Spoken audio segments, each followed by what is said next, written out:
Cravado. Senhoras e senhores, sejam bem-vindos ao 32º episódio do podcast Café com Retina, seu podcast de saúde, oftalmologia, bem-estar, finanças, ou seja, seu podcast de tudo que eu gosto. E hoje a gente vai falar sobre o Dezembro Laranja. Eu trouxe aqui um grande amigo meu, que é um grande dermatologista aqui da cidade de Aracaju, um grande expoente também da dermatologia nacional, o Dr. Bruno Santana. Meu amigo, seja muito bem-vindo. Para mim é um grande prazer tê-lo aqui e poder falar desse assunto e que é relativo ao Dezembro Laranja e muitos outros assuntos da dermatologia. Então, lembrando que Bruno é mestre em dermatologia pela USP, professor da Universidade Federal e preceptor do Departamento de Tumores do Hospital Universitário da Universidade Federal de Sergipe. Então, se você já curte qualquer tipo de assunto de saúde, de bem-estar, de oftalmologia, já curte aqui, já compartilha com quem precisa saber disso e nos segue aqui para ter cada vez mais informação de qualidade. Brunão, bem-vindo, apresente-se aí a todos. Bom, pessoal, boa tarde. Obrigado pelo convite. Eu gosto de falar sobre esse assunto, é o assunto da dermato que eu mais me identifico e a gente está, como você falou, no Dezembro Laranja, é o mês dedicado pela Sociedade Brasileira de Dermatologia a se falar, a esclarecer, a tentar aumentar diagnóstico. Não é por acaso que foi escolhido esse mês, é o mês que antecede o início do verão, então é quando as pessoas vão se expor mais um pouco ao sol. Então a gente tenta botar um pouquinho de juízo na cabeça das pessoas nesse Dezembro Laranja. Perfeito, amigo. Então vamos falar um pouquinho sobre ele, né? O que é que visa o Dezembro Laranja em si e quais as ações de conscientização que vocês e a Sociedade de Dermatologia têm feito para alertar um pouco as pessoas aí? O Dezembro Laranja foi criado pela Sociedade Dermato tem mais de 30 anos, tá? Então, é um mês, como tem outras especialidades, né? A alusão a certas doenças específicas. Então, se criou o Dezembro Laranja para se falar sobre o câncer de pele.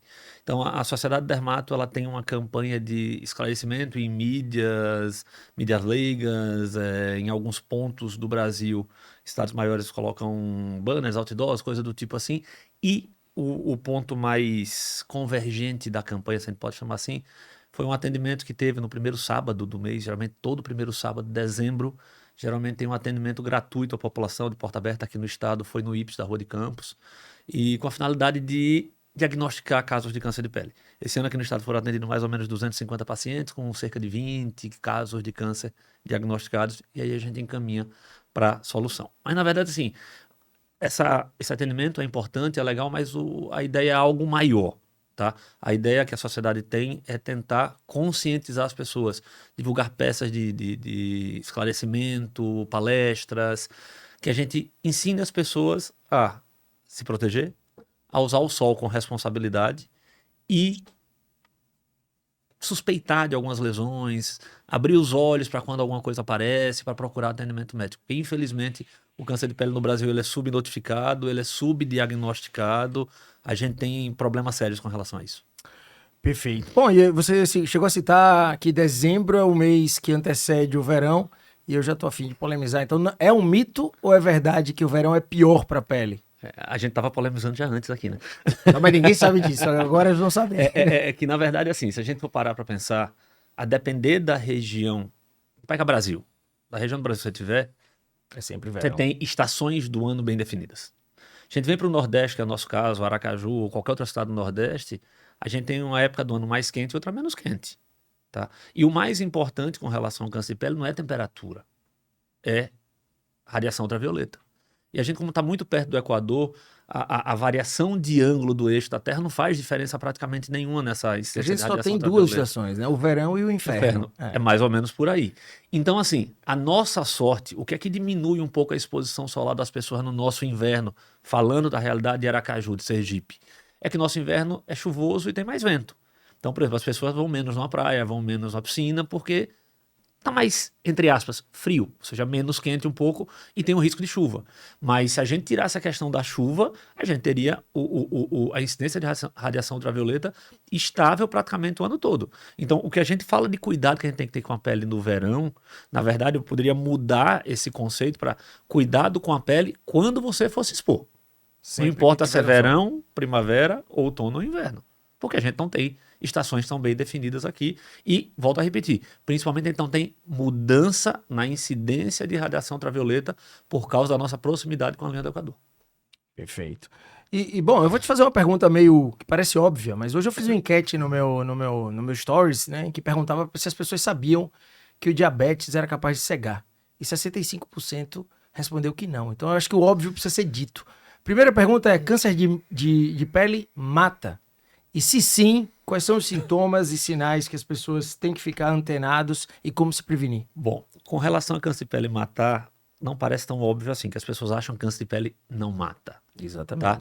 Câncer de pele, em termos absolutos, juntando homens e mulheres, é o câncer que mais mata no mundo. Só o melanoma mata um paciente por hora nos Estados Unidos. Tá? Impressionante. Então a gente está falando de algo muito sério, que em vários países do mundo é tratado como problema de saúde pública. Tá? Aqui no Brasil deveria ser, mas infelizmente não é doença de notificação compulsória. A gente não tem dados sobre isso. Os dados que a gente tem no Brasil em termos de números vêm do INCA. Tá? E são dados aí que eles criam projeções para as regiões de acordo com o número de pacientes que eles recebem.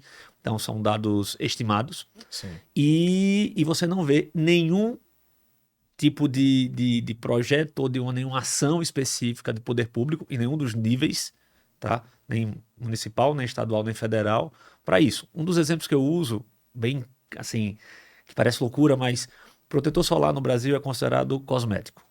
Então, todo protetor solar importado paga uma taxa de tributação que beira 200%. Então, assim, você não vê protetor solar em nenhum órgão público sendo distribuído. Tudo assim, posto de saúde, farmácia popular, nada disso. Surpreendente Tá? nesse país que não gosta de taxar, né? Algumas empresas, e aí eu vou dizer algumas não, hoje muitas já incluíram protetor solar na sua lista de EPI. Tá? Então, você vê profissões que têm exposição solar, inclusive algumas empresas públicas também, é bom deixar bem claro isso, os funcionários têm protetor solar como EPI. Mas quando você pensa em população, dá o exemplo do meu ambulatório do HU. O ambulatório do HU é só câncer de pele. Tá? Eu não consigo ter protetor solar para meus pacientes. Aí você tem que pegar um paciente do SUS e obrigar ele a comprar obrigar não, indicar um produto para ele de 80, 90 reais. Ele não consegue comprar. Exatamente. Entendeu? Então, assim, a questão do câncer de pele, respondendo a sua pergunta de forma bem objetiva, câncer de pele mata e mata muito. Com relação a sintomas de câncer de pele, esse é um problema grande que a gente tem. Isso que eu queria te perguntar, só o dermato vai ser capaz de enxergar, digamos assim, esse câncer de pele, ou existem sugestões que levam, ou que você pode conscientizar a pessoa, que podem sugerir que aquela lesão, aquele sinalzinho pode ser um câncer? Então, assim, veja, qual é o grande problema? A gente sempre fala que diagnóstico precoce é a melhor solução para tudo, e realmente é. O problema é que uma lesão inicial de câncer de pele, ela é muito inespecífica, em grande parte das vezes. Então, você pegar uma lesão de 2 milímetros e dizer que é um carcinoma base celular, às vezes até a gente que é dermato come bola. Manda o paciente voltar 3 meses depois para fechar diagnóstico. Tá certo? Sim. Então, você cobra aqui um generalista, que um médico no OBS, que um especialista que não seja dermato desse diagnóstico. É pedir demais. Poxa, que a gente tem dificuldade, como é que os outros vão ter? Mas por que essa dificuldade? É que o câncer de pele pode ser qualquer coisa. Ele pode ser uma mancha, ou seja, ser algo lisozinho na pele que só tem alteração de cor. Pode ser algo áspero, pode ser um caroço, pode ser uma ferida, pode ser uma lesão atrófica, pode ser da cor da pele, pode ser mais claro ou mais escuro, pode ser vermelho, pode ser preto. Pode ser uma verruga. Apareceu algo novo, tem que avaliar. Pronto. Então, o principal ponto a se investigar, ou a ficar atento, a ficar ligado, tá? É assim, eu tenho vários sinaizinhos. Apareceu um muito diferente. Pô, por que ele é diferente? Entendeu? E outro grande problema. O pico de surgimento de câncer de pele, assim, a curva vai aumentando a incidência depois dos 45, 50, 50 e poucos anos. Que é quando vão aumentando também o surgimento de lesões benignas nos idosos. Queratoses seborreicas, nevos, vão aumentando nessa idade. Então, sobrepõe as duas coisas. Então, aparece muita lesão benigna que esconde ou que dificulta a visualização das lesões malignas. Então, é complicado. Então, assim, para a grande maioria das lesões, o dermato ou, por exemplo, o cirurgião de cabeça e pescoço está habituado a lidar com essas lesões, também consegue fazer diagnóstico mais precoce, mas tirando isso, é difícil para o médico generalista ou para outras especialidades diagnosticarem, a não ser aquelas lesões grandes já, muito típicas, que não é o ideal. O ideal é que a gente não fizesse diagnóstico nessa fase, que fizesse mais precocemente. Então vou extrapolar aqui uma coisa, depois dos 45, 50, tá todo mundo caminhando para o dermato com fins estéticos, de rejuvenescimento. Pelo que você está me contando aí, eu diria que dá para extrapolar que você que a avaliação da pele pelo dermato deveria, depois dos 45, 50 anos, fazer parte do seu check-up, já que você não é capaz de saber que lesão é essa nova ou que sinal é esse pode significar um câncer de pele. Deveria. Só que assim, a gente resguarda algumas situações que têm mais importância a isso. Então, por exemplo, na família tem um histórico muito forte de câncer de pele. Tá? Isso talvez eu leve até a uma consulta com dermato mais cedo. Talvez não precise nem esperar os 45, 50. Tá?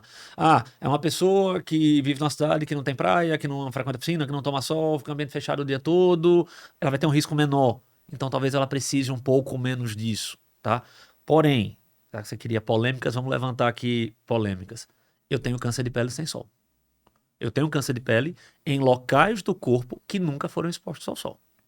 Sim. Então, aí é mais uma pitadazinha para dificultar a vida da gente. Porque todo mundo fica imaginando o quê? Vai aparecer câncer de pele onde? Onde eu tenho queimadura solar. Rosto, colo, antebraços, orelha. Mãos, cartilagem. Exatamente, orelha. nessas regiões. Mas eu tenho câncer de pele em lugar que nunca tomou sol na vida. Então, o sol é o principal fator externo que gera câncer de pele. Mas o principal fator de risco do câncer de pele é a genética. É predisposição individual. Tá? Eu brinco muito com os pacientes. Só tem câncer de pele quem pode. Quem pode do ponto de vista de predisposição genética hereditária. Tranquilo. Bom, e do mesmo jeito que esse conceito não mudou muito, de que ele pode matar e mata muito, também existia um conceito, na minha época de dermato neófito na faculdade, de que você conseguia uma taxa de cura cirúrgica dos cânceres de pele, quando vistos ali precocemente, muito alta. A cirurgia era bastante resolutiva. Continua sendo assim? Continua. Na verdade, se a gente for pegar assim, vamos pegar em termos de gravidade, melanoma, que é o pior de todos, tá? Que é o câncer de pele mais grave. Se eu faço diagnóstico precoce, pego melanoma numa fase que a gente chama ele de melanoma fino, melanoma que não aprofundou muito na pele, a taxa de cura com a cirurgia simples, cirurgia feita com anestesia local, cirurgia de 15, 20 minutos, na maioria das vezes, tá? É acima de 90% a 95%. Tá? Então, assim, a taxa de cura é alta e o custo do tratamento é baixo. O problema é quando eu demoro a dar diagnóstico, eu começo a ter mais mutilação, eu começo a diminuir sobrevida e começo a aumentar muito o custo de tratamento. Quando o câncer recidiva depois de um tratamento, normalmente ele recidiva ali quando você tem a recidiva de um mesmo câncer, por exemplo, um melanoma. Aquele que você tirou, normalmente ele retorna na área que você retirou ou em outro lugar da pele quando você tem tendência? Então, assim, quando a gente tá falando de melanoma, tá? Porque assim, se a gente pegar câncer de pele, a gente fala basicamente de carcinoma, base celular, espino e melanoma. Quando a gente fala de recidiva, vai ser sempre no mesmo local. Mas o grande problema do melanoma não é a recidiva, é a metástase à distância. Então, quem mata no câncer não é a recidiva, é a metástase. Aí você vai falar em metástase em melanoma e carcinoma espinocelular. O baso raramente vai dar metástase. Então, assim, o grande problema do melanoma é exatamente esse. Quando eu estava falando que o melanoma fino tem uma taxa de cura alta, é porque o melanoma fino não tem chance de metástase. Ele não espalha. Sim. Então, se eu pego o melanoma fino, a gente não precisa nem pedir exame dele. Tá? Porque ele não vai dar metástase, ele não tem como dar metástase. Se eu pego o melanoma espesso, ele tem chance de dar metástase. Aí a sobrevida cai e cai assustadoramente. Tá? Se eu pego um paciente com melanoma espesso e com metástase linfonodal, a sobrevida em 5 anos é menos de 50%.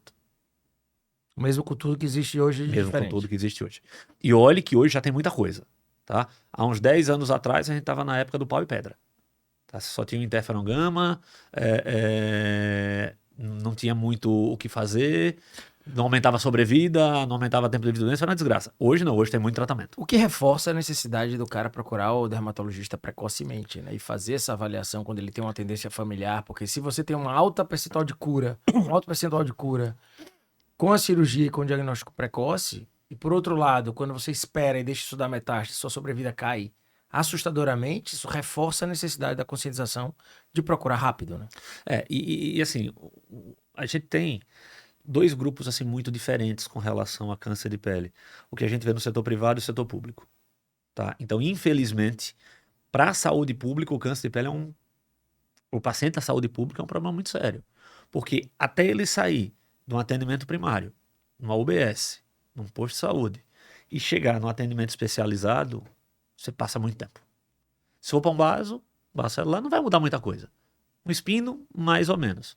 O melanoma faz toda a diferença do mundo. Só para você ter uma noção, aqui no HU, a gente tenta, quando a gente atende um paciente no ambulatório, e é suspeita de melanoma, eu tento operar ele no mesmo dia.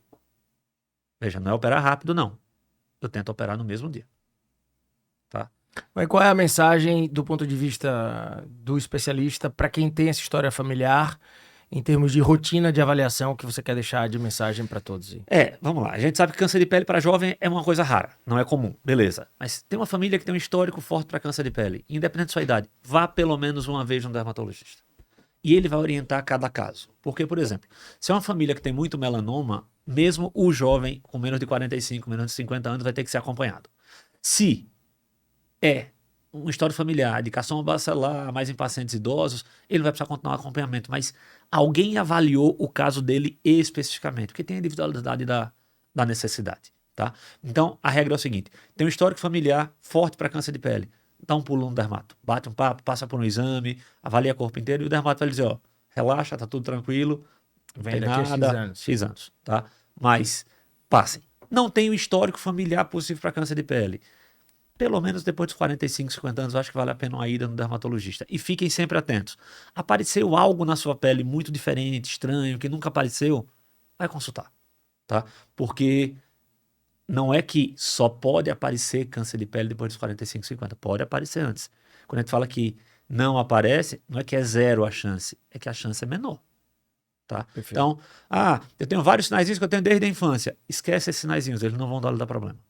Mas começou a aparecer uma lesão diferente, é um carocinho de cor diferente, está crescendo rápido, mudando de forma. Procura saber o que é, tá? Tem grande chance de ser benigno? Beleza, mas procura saber o que é. E a mensagem para casa é dermatologia, meu amigo, não é só estética. Então se ligue, porque o buraco é mais embaixo. Se você tiver um problema, ele pode ser grave. Na verdade, a estética é uma área nova da dermatologia. Se pegar a dermatologia, como a gente brinca, os dermatossauros, né? A gente trata, pejorativamente, como o pessoal costuma brincar com a gente, pereba. Né? Eram os perebologistas. Exatamente. Então, assim, essa parte da dermatologia a gente tem que tomar cuidado, porque existem muitos profissionais por aí se apresentando como tal, né? Porque fazem a parte de cosmiatria, só que não entendem absolutamente nada das doenças. E a gente vê casos de fazerem procedimento em cima de câncer de pele sem saber que é câncer de pele. Bom, então aproveitando esse gancho, vamos falar de coisas do cotidiano. Selecionei algumas perguntinhas de coisas frequentes, né? E perguntas que acontecem muito, sobretudo nas redes sociais e que a gente vê hoje em dia aí. Primeira delas que vem na minha cabeça é acne, né? Quais são as causas reais, o que é mito e o que é verdade sobre acne e o que existe hoje de novo, como é que tá esse controle da acne? Bom, vamos lá. Acne é uma doença que a gente tem um pico de incidência na adolescência, na puberdade, né? Porque ela tem uma relação direta, geralmente com hormônios. Então, a gente pode separar acne em dois grupos de acne. A acne por hormônios endógenos, ou seja, o acne pelo hormônio da pessoa, ou acne induzida por produtos que vêm de fora para dentro. Tá? A gente daqui a pouco vai detalhar que produtos são esses. Mas o grosso do que a gente pega de acne é em adolescentes ou adultos jovens. Tá? Porque estão passando por aquela fase da puberdade, aquela fase de acomodação hormonal, de mudança corporal por estímulo de hormônios sexuais. Então você tem uma inflamação. São os tecidos se adaptando a esse novo... Você tem que aumentar o hormônio sexual, estimula a glândula sebácea, vai aumentar a oleosidade, depois estabiliza, é como se o corpo acostumasse com aquela nova realidade. Então, a gente vê 13, 14, 15 anos até os 18, aquele pico de acne, tá?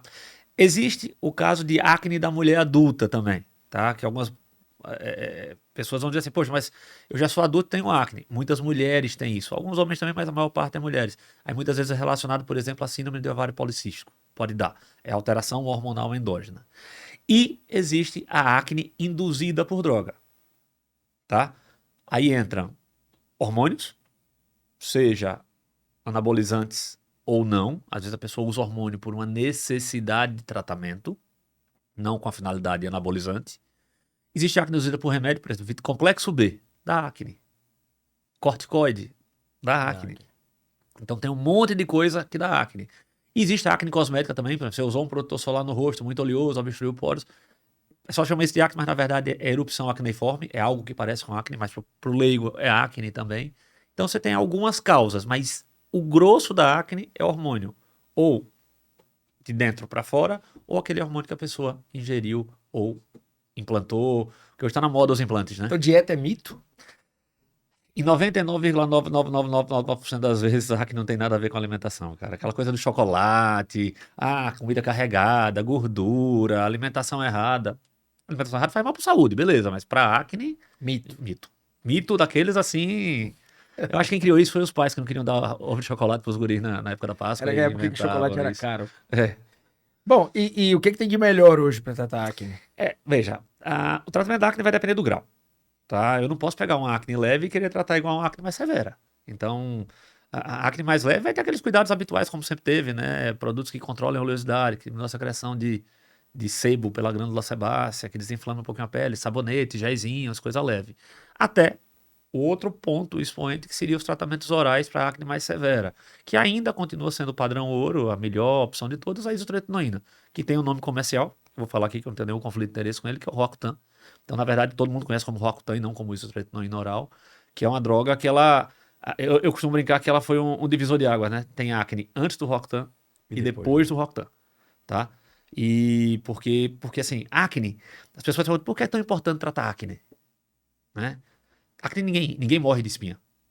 Mas deixa vários buraquinhos. Pronto. Aí você imagina na adolescência, que você está naquela fase de autoafirmação, de conquistar espaço perante seus iguais, e você com o rosto cheio de espinha. Você vai ficar inibido, vai ficar encabulado, da depressão. Então, assim, tratar acne é importante pensando nesse ponto. E outra, quanto antes eu trato, menos cicatriz de acne eu vou ter. Menos trabalho vai dar depois e melhor o resultado do tratamento. Perfeito, meu amigo. E vamos lá, nessa era de... Bom, aparentemente a gente tem tido um boom de alergias, né? A gente brinca, essa geração Z parece que é de cristal, né? Então tem uma alergiazinha ao leite, tem alergia ao glúten, tem alergia... Você tem visto mais isso na dermatologia? Ou seja, mais dermatite atópica, mais alergia de pele? Cara, essa questão da dermatite atópica foi bom você tocar no assunto, porque assim, a gente tinha uma historinha que a gente contava para os familiares dos pacientes, que geralmente atendia crianças com dermatite atópica. Então a gente contava o seguinte, ó, fique tranquilo, seu filho vai piorar até 7, 8 anos, estabiliza até 10 e melhora com 12. Parece com a conjuntivite alérgica, inclusive. Tá? Só que isso era com anos de idade, né? Você tá falando de dias, tô falando de anos. Sim. Mas por quê? Porque era a curva de maturação, aquela coisa de produção de hormônio, aumenta a oleosidade da pele, hidrata melhor, resolvia. Era difícil você ver um adulto com dermatite atópica. E aí, de uns 10 anos para cá, começou a aparecer um caso ou outro de adulto que não teve dermatite atópica na infância e começou a abrir quadro na idade adulta. Esses quadros mais graves. E agora a gente está vendo um número maior ainda de crianças que passam com a dermatite atópica na infância. A gente pensa que vai melhorar na adolescência, ela piora. E fica pior na idade adulta. Então está tendo alguma mudança realmente, a gente não consegue explicar por quê. Porque uma coisa que todo mundo pensa é que o atópico ele é alérgico. Não, o atópico ele não é alérgico, ele é hiperreativo. Sim. Ou seja, a pele dele, pele ou trato respiratório, que a atopia pode ser respiratória também, né? Mas a pele dele vai reagir de forma mais exacerbada àquilo que irrita a pele de qualquer pessoa. Então, pegar um exemplo bem claro. Cloro de piscina. Não precisa ser atópico. Você ficar um dia inteiro dentro da piscina e não cuidar da sua pele, depois ela vai ficar ressecada e vai irritar. Tá? Só que o atópico precisa de 10 minutos para acontecer isso. Então, a diferença é que ele é hiperreativo, que ele não é alérgico. Se você fizer teste de alergia, não vai dar. Não vai dar. Tá certo? Ou se der, é falso positivo. Tá certo? Mas a gente tem visto as pessoas com mais dermatite atópica hoje na idade adulta. E quadros, você vê, o tratamento da dermatite atópica hoje ganhou uma classe nova de drogas que se usa, que são os biológicos, que tem casos muito severos e que impactam, assim, qualidade de vida de forma absurda o paciente. Então, assim, mudou. Não acho que seja geração, a gente não consegue explicar o porquê aconteceu isso, porque parou de ter aquela evolução natural que a gente tinha antes com a resolução depois da puberdade. Isso ainda acontece em muitos pacientes. A gente está vendo muitos pacientes se mantendo com dermatite atópica mais severa na idade adulta do que a gente via antes. Também acho que é muito limitado você dizer que são só fatores emocionais aí envolvidos nisso, eu acho, né? Você acha que tem fator orgânico mesmo, Tem né? muito fator orgânico. Na verdade, assim, Provavelmente a alimentação a dermatite atópica, ela entra nas psicodermatoses, entra. Ou seja, são doenças que são afetadas pelo estado emocional, mas não desencadeadas. Essa história que, é porque assim, por exemplo, o atópico, ele tem, a criança... triste, começa a me coçar. A criança atópica, ela tem aquela taxação dela ser hiperativa, de ser mais irritada, de ser mais rebelde. O traço de perfil psicológico até bate, mas isso não é a causa da dermatite atópica. Sim. Isso acontece no atópico, mas não é a causa. Ninguém vai dizer que você tem dermatite atópica porque você é hiperativo, porque você é estressado. Não, nada disso. Tá? Mas realmente é uma das doenças que quando acontece algo que emocionalmente mexe com sua vida, isso vai funcionar como um gatilho para uma piora ou para startar uma crise, mas não como causa. Tá? A gente tem O paciente atópico, ele produz algumas substâncias na pele de forma diferente. Ele é um paciente que tem uma resposta inflamatória diferente, ele vive mais inflamado. Então, assim, não é a causa da dermatite atópica está longe de ser psicológica, tá? Então, não é mimimi, não é frescura, não é porque é sensível demais a pessoa psicologicamente falando, longe disso. Tem fatores orgânicos diferentes, Muito, definitivamente. muito. E ela normalmente vem associada a outros sinais de alergias, como rinites ou outras coisas alérgicas, a própria conjuntivite alérgica, vem associada ou normalmente vem isolada? Não. Então, a associação pode chegar até 60% dos casos. Tá? Você encontrar um paciente com dermatite atópica e rinite alérgica ou asma, não é obrigatório, mas na grande maioria dos casos você tem uma associação, mesmo que seja uma rinite leve. Lembrando, né, que a atopia como um todo é uma doença espectral, você pode ter quadros muito leves. Tem paciente atópico que a dermatite atópica dele é só um ressecamento maior na perna, uma irritação leve que dá às vezes na área de dobras, não é aquele quadro tão severo. Fala um pouquinho desse espectro de quadro clínico para quem está nos ouvindo. Assim, o paciente atópico ele pode sair de um polo mais brando, um ressecamento na pele, uma pele que, por exemplo, viajou de avião, ela vai ficar mais seca, tá? Passou muito tempo tomando piscina, ela vai ficar bem ressecada, e que aí começa a irritar um pouco, tá? Ao polo do outro lado, que é o que a gente chama de um eczema mais exuberante. Eczema é aquilo que, a pele que parece estar irritada, tá? Eczema do grego significa em ebulição, a pele que parece estar fervendo, tá? Tem vesículazinhas, tem bolinhas, fica vermelha, coça, tá? Nesse meio do caminho, você vai ter paciente que vai ter mais ressecamento, outros vão ter mais eczema, mas o espectro varia de um polo, como eu falei, só do ressecamento e o outro no eczema mais severo. O grau de irritação varia de pessoa para pessoa e depende muito do cuidado do dia a dia, tá? A gente brinca que eczema atópico é que nem ferro de marcar boi. Se é atópico, você não vai deixar de ser nunca mais. Então você vai ter que cuidar da sua pele a vida toda. Todo atópico tem pele seca. Então você tem que casar com o seu hidratante. Parou de usar hidratante, resseca tudo de novo. Tá? Diminuir banho quente, cuidado com sabonetes. Então tem algumas coisas que a mudança de hábito vai diminuir o sintoma. Tá? E aí você vai desde um simples hidratante no tratamento até imunobiológico. Até imunobiológico, exatamente. Tem paciente atópico, eu dou um exemplo que assim, que minha vida com relação à dermatite atópica mudou depois que eu tive filho. Meus 2 filhos são atópicos pesados. Tá? Pesados. Esmeraldite.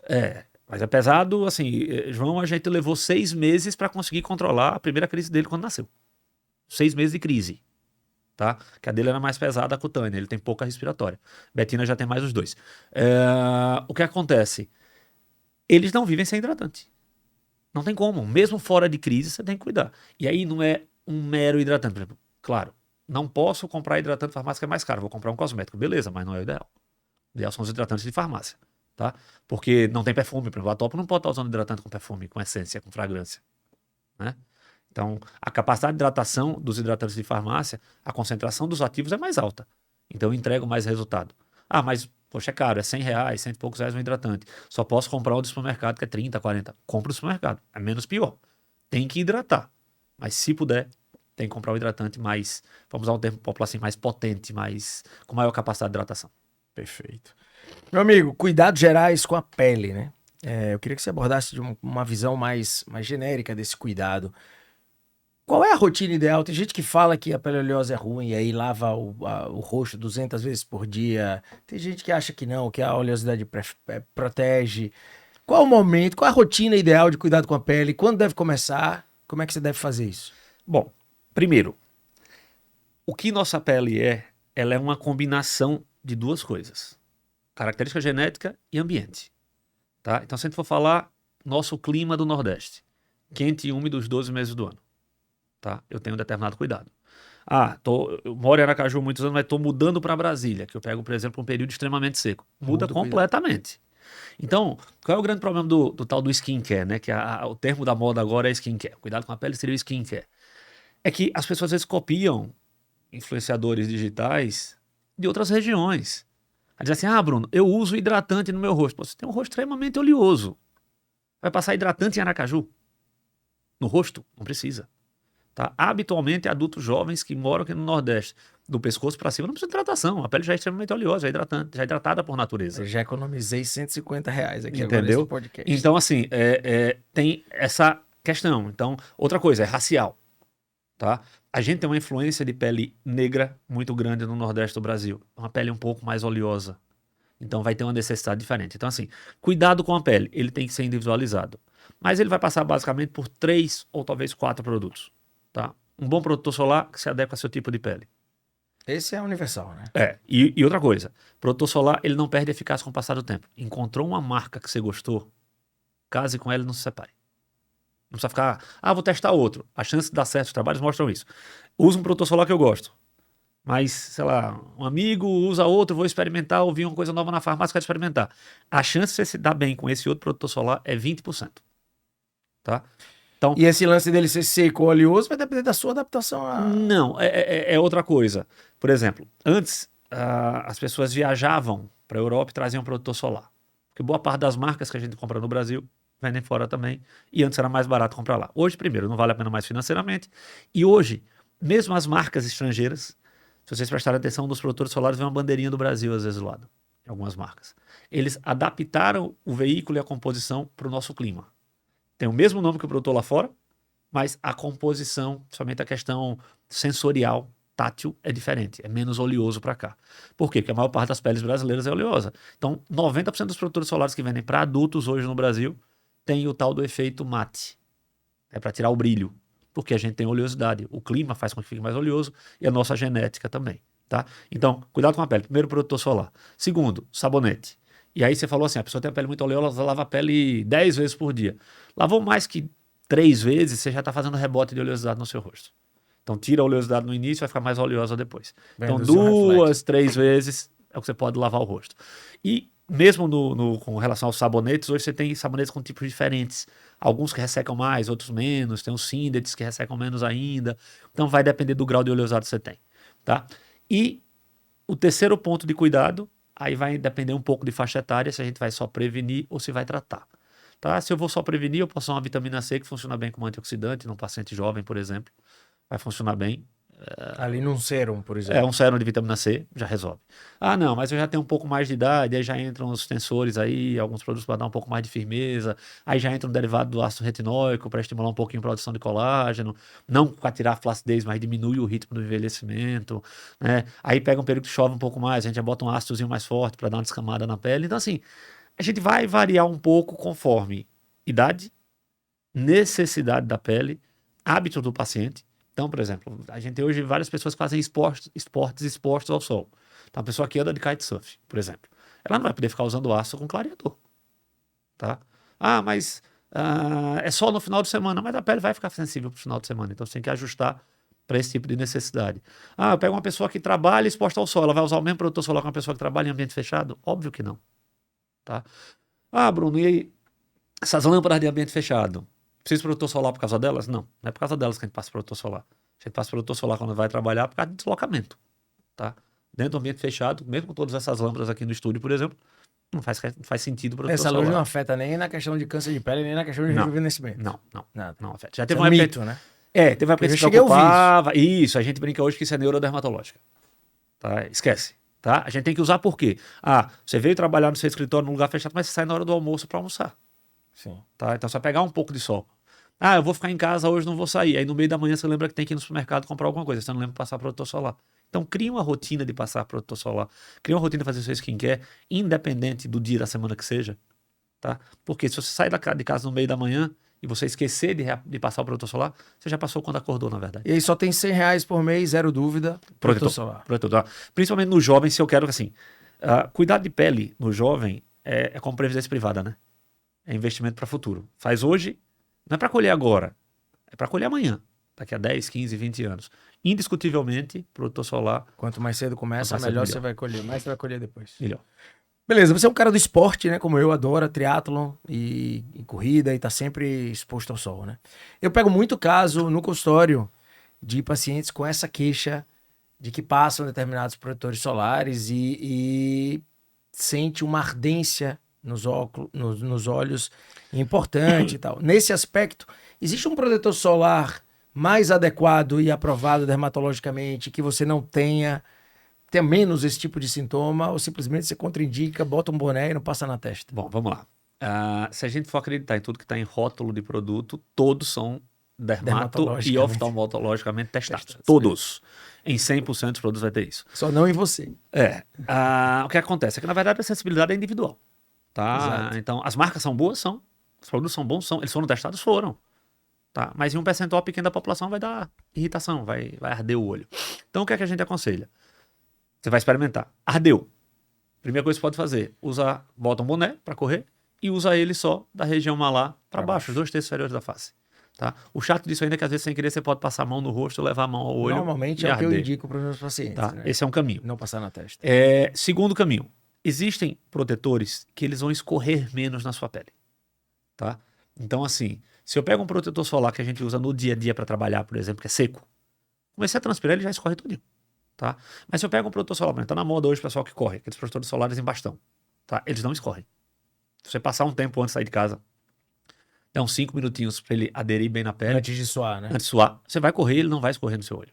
Então você pode fazer isso.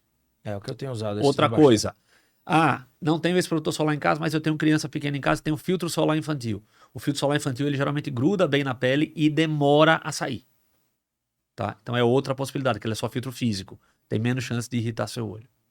Tá certo? E, mesmo assim, fiz isso tudo, ainda tá ardendo um pouco, testa marcas diferentes.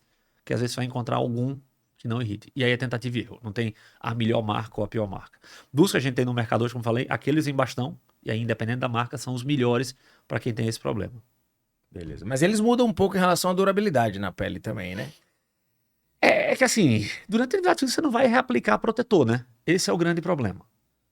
Por isso que é bom passar uma camada mais generosa, que a gente comete um erro muito grande no uso do protetor solar, que é a quantidade que a gente coloca. Aquele númerozinho que vem no rótulo do protetor, o FPS, ele é calculado você colocando 2 miligramas por centímetro quadrado de pele. Ou seja, para um rosto tamanho médio, é uma colher de sobremesa. Tá? Então, os trabalhos mostram que quem usa muito protetor solar, que deveria usar 2 miligramas por centímetro quadrado, usa 0,7.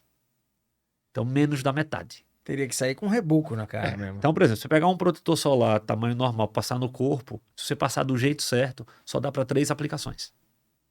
Não é viável. Então, ninguém passa. O rosto fica horrível, tá? Então, você tem que passar, dar um tempo. Outro segredo, seja para correr, seja para ir numa praia, não passe protetor solar e vá fazer atividade física, ou não passe protetor solar e caia na piscina ou na praia. Não vai adiantar nada, porque ele sai. Dê uns 10 minutinhos para ele aderir melhor na pele, para ele firmar na pele, e aí você começa a sua atividade, seja atividade física ou banho de mar ou banho de piscina. Massa, belas dicas. Fala um pouquinho sobre toxina botulínica, né? Então, às vezes as pessoas confundem o Botox, chamado Botox, com preenchimento, né? E eu queria que você deixasse isso claro para as pessoas. O que é, para que serve, quem deve usar e quando começar? Essa confusão é rotineira no dia a dia da gente. Por quê? Porque a toxina botulínica, o Botox, que foi o primeiro nome comercial que saiu no mundo todo, foi o primeiro procedimento estético a ganhar escala, né? Escala, assim, larga escala, todo mundo fazer. Então, é comum os pacientes chegarem no consultório, quando você sugere para ele fazer toxina pela primeira vez, fez, doutor, não quero ficar com a boca daquele jeito, não. Não quero ficar com a bochecha daquele jeito. Eu digo, pera, calma, vamos entender. Então, assim, a toxina botulínica do tipo A, né, que você tem vários produtos hoje no mercado, não só mais o Botox, a patente já caiu há algum tempo. Ela é uma medicação que ela faz um bloqueio da placa mioneural. O que é que ela faz? Pensando no efeito dermatológico dela, tá? Existe o uso da toxina para outras especialidades. Mas para a dermatologia, a gente aplica ela com a finalidade de diminuir a força de contração de um determinado músculo. Ou seja, eu aplico a toxina onde o músculo contrai muito e dá a chamada ruga de expressão.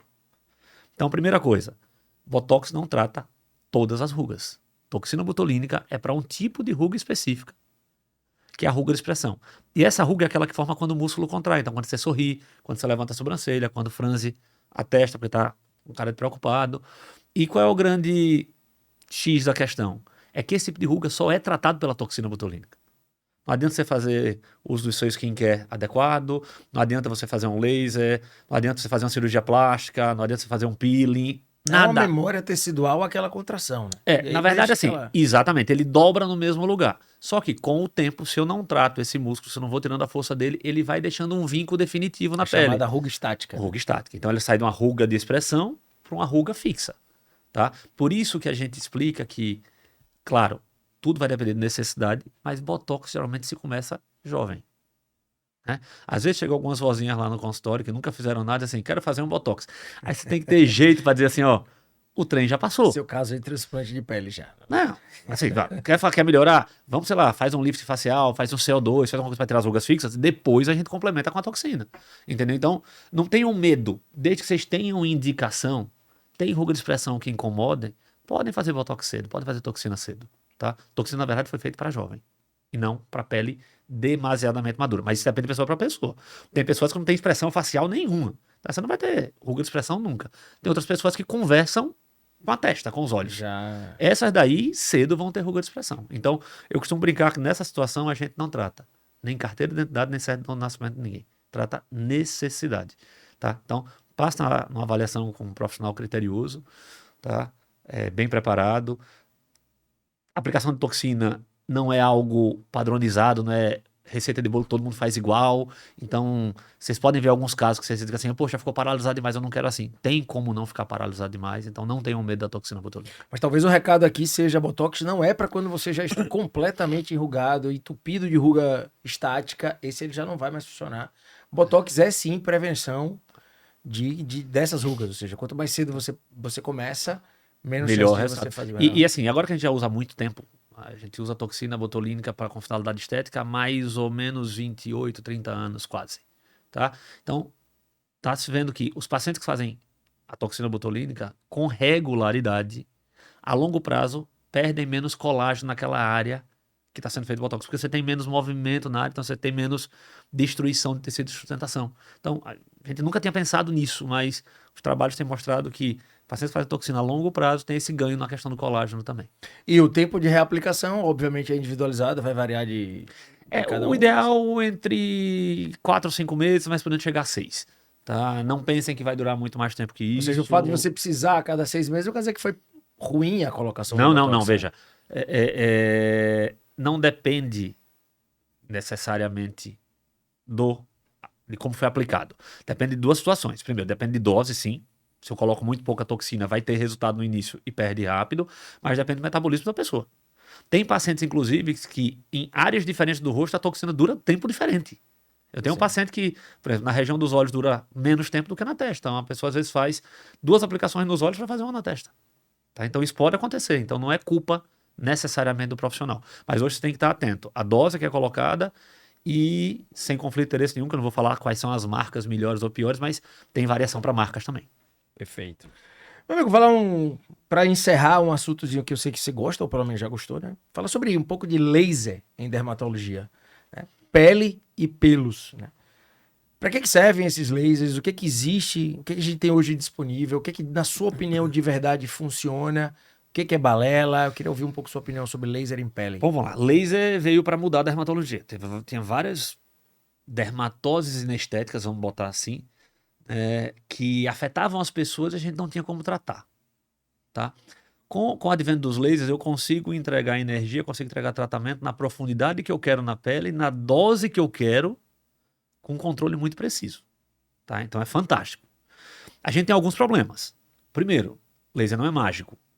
Então, como todo e qualquer tratamento, laser não dá resultado em 100% dos casos. Tá? Segundo, laser é uma luz que tem afinidade por uma cor, vamos botar assim. Tá? E qual é o grande problema que a gente tem, principalmente no Nordeste do Brasil? Pele morena. Então tem vários lasers que eu tenho um problema com pele morena. E quando a gente vai olhar, a tecnologia de laser é criada em que países? Israel, Alemanha, Estados Unidos. Então contempla pouco o nosso tipo de pele. Houve um avanço nos últimos anos, onde não é que se mudou o comprimento de onda do laser, mas se aumenta o tempo de entrega da luz, tá? Chama de duração de pulso, e está dando mais segurança para os lasers. Tá? Você consegue menos queimaduras, por exemplo. Então, assim, hoje laser trata uma infinidade de coisas. Então, no começo, o laser surgiu para depilação a laser, tá? Mas hoje você tem laser para muita coisa. E é muito interessante. O que as pessoas precisam estar atentas é que, assim, não pense que só porque você está fazendo laser é garantia de sucesso do seu tratamento. E que, porque eu estou fazendo laser, eu não preciso fazer outras coisas. Não é isso. O laser, geralmente, para a maioria dos tratamentos em dermatologia, ele entra como algo a mais. Tá? tirando a questão de pelo, que o laser muitas vezes é o único tratamento, você não tem outra coisa a fazer. Mas, por exemplo, vai tratar uma mancha na pele. Aí eu faço o laser e não uso protetor solar. Não fiz nada. Entendeu? Eu vou tratar uma cicatriz de acne. Aí faço um laser de CO2 e não uso ácido. Pô, vai manchar minha pele. Ao invés de melhorar, ela vai piorar. Então, ele entra como algo a somar no tratamento. Mas a tecnologia evoluiu muito. Não existe só uma determinada máquina que é boa. Isso é outra coisa que a gente vê muito hoje no mercado, né? A indústria, ela foca demais no lançamento atual. Para parecer que tudo que existia antes não prestava. E quando Que você é vai pra olhar... forçar você a migrar para aquela tecnologia. E que na verdade você vai olhar, É a é mesma praticamente a mesma coisa. Mudou é como celular, né? coisa. Um pelinho. Você troca sei lá, do iPhone Do 15 15 pro pro 16, aí pra gente que usa pro dia a dia vai dizer assim, mudou o que na minha vida? Nada. Tá? Então, o laser é mais ou menos a mesma coisa. Não pensem que, só porque esse médico não tem o aparelho mais moderno, ele... Não, gente. Às vezes entrega tão bem quanto o outro. E outra coisa, se você pega uma Ferrari e bota na mão de quem não sabe pilotar um carro de Fórmula 1, ela vai bater. Então não adianta dar o melhor laser do mundo para quem também não sabe usar. Perfeito. Tá? Ainda tem isso. Então, laser é bom, laser é uma tecnologia interessante. Hoje, É seguro. muito seguro, tá? Sabendo que é procedimento. Procedimento tem complicações. Procedimento tem os efeitos indesejados. Tá? E nem sempre vai ter complicação porque foi feito errado. Quais são as top 3 hoje de indicações para laser, na sua opinião? Fora de pelos, né? Falando em pele. Fora pelo. Tá, tira pelo, que pelo eu acho que é a única coisa que trata pelo é laser. Eu acho que cicatriz de acne é fantástico.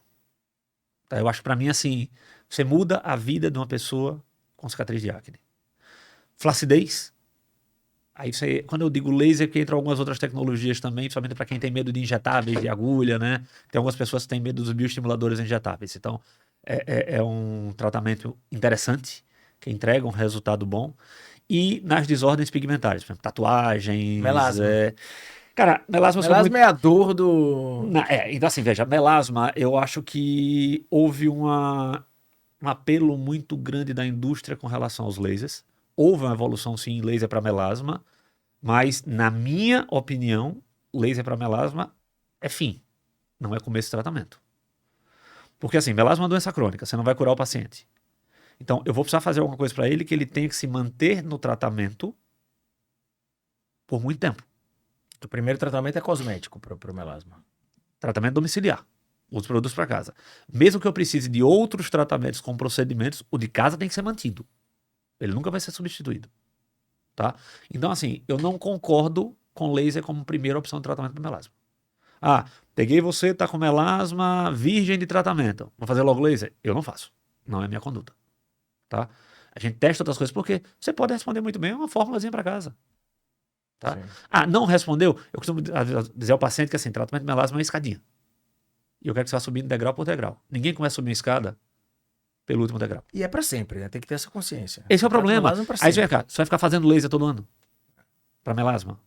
Entendeu? Então assim, não é que não possa. Tem casos que vai precisar disso. Eu não estou dizendo que é errado fazer isso. Mas eu não acho muito certo você indicar isso como start, como começo do seu tratamento. Tá? Você pode começar com uma forma mais conservadora e, por exemplo, tem resultados legais com tratamentos simples para casa em 60% dos casos.